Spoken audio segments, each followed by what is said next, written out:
la pâte à choux, vous avez plusieurs options. Soit vous taillez directement sur une plaque graissée, auquel cas il faut s'assurer auparavant qu'elle soit très propre. L'avantage d'une plaque graissée, c'est qu'on a des surfaces, des semelles qui vont être extrêmement lisses dessous. Soit vous taillez sur cile-pâte ou sur papier, auquel cas on aura des surfaces un tout petit peu moins lisses, mais au moins vous garantissez le jour de l'examen de pouvoir décoller vos choux et vos éclairs correctement de la plaque. Alors, lorsqu'on taille, on répartit équitablement sur la plaque les pièces que l'on a à cuire.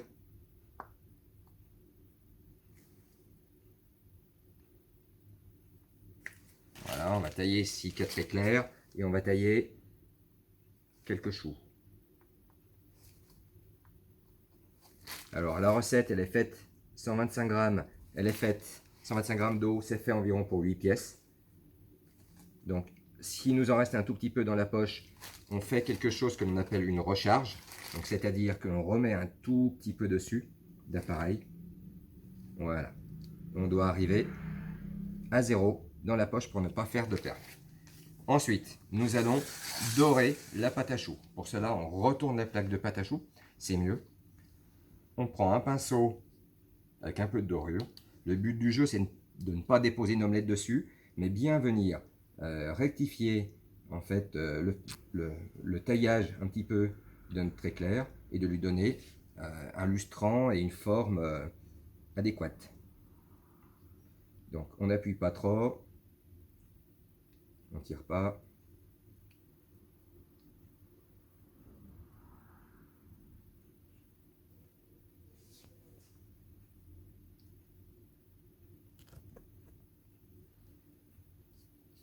Voilà, si jamais vous en mettez un petit peu trop, n'hésitez pas à jouer du pinceau pour enlever l'excédent.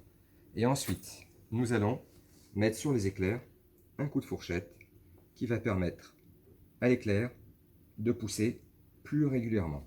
Il peut être pratiqué également sur les choux, mais ceci aura beaucoup moins d'incidence sur la levée et le dégagement de la pâte à choux. Maintenant, nous allons mettre tout ça au four et puis observer dans une vingtaine de minutes, 20-25 minutes, ce que ça va donner. Et voilà, l'enfournement dans un four de boulanger, c'est comme ça que ça va le mieux. Et c'est parti pour 25 minutes environ de cuisson. Et nous y voilà, 25 minutes plus tard, notre petite pâte à choux est cuite. Donc on va regarder dessous. Voilà, on est cuit. C'est impeccable, les semelles sont jolies. On sort la pâte à choux du four.